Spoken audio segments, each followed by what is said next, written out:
कहते हैं बड़े दिव्य ढंग से। एक बार गोपियों ने एक वेणु गीत भी गाया, जिसमें बड़े दिव्य ढंग से गोपियों ने भगवान के स्वरूप का वर्णन किया। भगवान का स्वरूप कैसा है,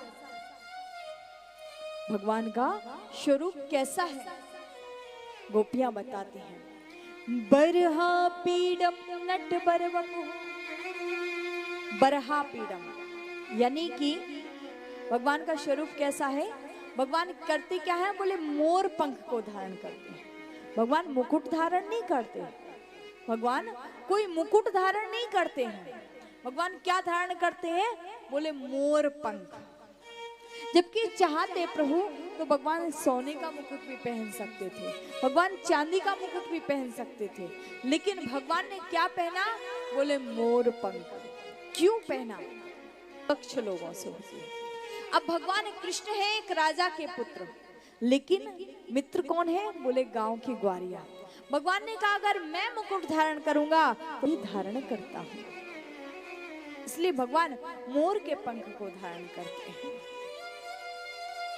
फिर कहा, बोले भगवान ने मोर के ही पंख को धारण क्यों किया, किसी और पंख को धारण क्यों नहीं किया। एक बार प्रभु से पूछा, भगवान आपको ये किसी ने कहा, भगवान बाबा ने तो कहा है, बोले श्री रामचरितमानस में तो आपने कहा समदर्शी, भगवान को बोले समदर्शी कहा है। भगवान ने कहा पर मैं समदर्शी हूं नहीं। बोले क्यों नहीं हो प्रभु आप समदर्शी, क्या आप सबको समान नहीं देखते हो। भगवान ने कहा नहीं। बोले क्यों, तब प्रभु ने कहा, बोले जहां मेरे भक्तों की बात आती है तो मुझे अपने भक्तों के लिए बोले उनका पक्ष भी लेना पड़ता है, इसलिए मैं तो पक्षधर हूं, मैं अपने भक्तों का पक्ष लेता हूं। बोले दूसरा कारण बताते हैं भगवान मोर के पंख को धारण क्यों करते हैं। कहते हैं एक बार की बात क्या हुआ, भगवान वेणु निनाद कर रहे थे और जब भगवान बांसुरी को बजा रहे थे तो बांसुरी को बजाते बजाते बजाते बजाते क्या देखा मेरे प्रभु ने, चले जा रहे थे देखा रास्ते में एक मोर का पंख पड़ा हुआ था।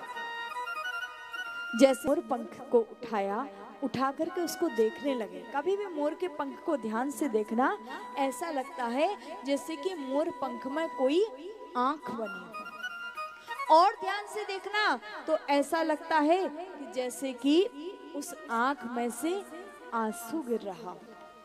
भगवान ने उस मोर पंख से पूछा, रे तू रो क्यों रहा है।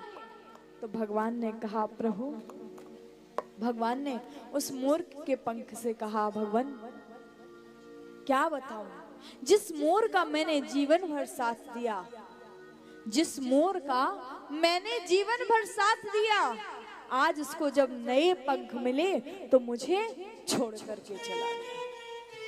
आज जब उसको नए पंख मिल गए तो वो मुझे छोड़ करके चला गया, और प्रभु जब से मुझे छोड़ करके गया है तब से उसने मेरी तरफ मुड़ करके भी नहीं देखा। भगवान इसलिए मुझे दुख होता है। भगवान ने उस मोर के पंख को उठाया, मोर के पंख को उठा करके तुरंत मस्तक पर धारण कर लिया। उससे कहा, बेटा तू चिंता मत कर, बेटा तू चिंता मत कर।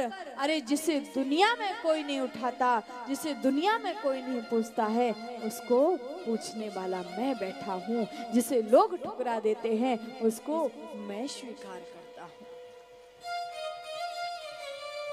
बड़े दिव्य ढंग से इस प्रकार से कहते हैं। तीसरा कारण बताते हैं भगवान ने मोर के पंख को धारण क्यों किया। कहते हैं जिस समय भगवान मोर कुटी पे बांसुरी बजा रहे थे, उस समय जब भगवान तो देखा कि इधर से किशोरी जी आ रही हैं, उधर मेरे कृष्ण बैठे हुए हैं, बीच में मोर नृत्य कर रहा है, अपने पंखों को फैलाए हुए हैं। तो उस समय मोर के मन में विचार आया कि देखो तो सही, राधा रानी और कृष्ण के बीच में मैं आज पर्दा बन करके खड़ा हुआ हूँ। आज देखते ही देखते उस मोर ने अपने पंखों को नीचे किया और राधा रानी का मिलन कृष्ण से हुआ, कृष्ण का मिलन राधा रानी से हुआ। भगवान ने राधा और कृष्ण के प्रथम मिलन के उपलक्ष्य में उस मोर पंख को लिया और मोर पंख को उठा करके धारण किया। संतों ने अन्य कारण बताए भगवान के मोर के पंख धारण करने। वरहा पीड़म नटवर वपुः कर्णयो कर्णिकारम। बोले कानों में क्या धारण किए हैं, तो कहा कन्हर के पुष्प, और खाली एक पुष्प नहीं कहा, कर्णयो, बोले एक पुष्प नहीं, गुच्छ। कभी इस कान में पहन लेते, कभी उतार करके इस कान में पहन लेते, अलग अलग गुच्छ धारण किए हुए हैं। कर्णयो कर्णिकारम बिभ्रदवासः कनक कपशम वैजयंतीम च मालाम। वैजयंती की माला मेरे कृष्ण धारण करते हैं। रंध्रान वेणोर अधर सुधया। भगवान के वेणु पर, भगवान के अधरोष्ट पर, भगवान के अधरोष्ट पर भगवान ने वेणु को यानी कि वंशी को धारण कर रखा। पूर्यन गोप वृंदयु वृंदारण्यम शपथ रमणम। बोले भगवान जब तक श्रीधाम वृंदावन में रहे, मेरे कृष्ण जब तक श्रीधाम वृंदावन में रहे, भगवान ने कभी भी पादुकाएं नहीं पहनी जी। हमेशा नंगे पांव ब्रज में विचरण करते थे। वृंदारण्यम शपथ रमणम प्राविशत गीत की। ऐसे मेरे कृष्ण जो हमेशा भाव से श्रीधाम वृंदावन में अपने सखाओं के साथ में सखाओं के समकक्ष बन करके रहते थे। बड़ा सुंदर स्वरूप मेरे प्रभु का। भगवान की बड़ी दिव्य दिव्य लीलाएं चल रही हैं।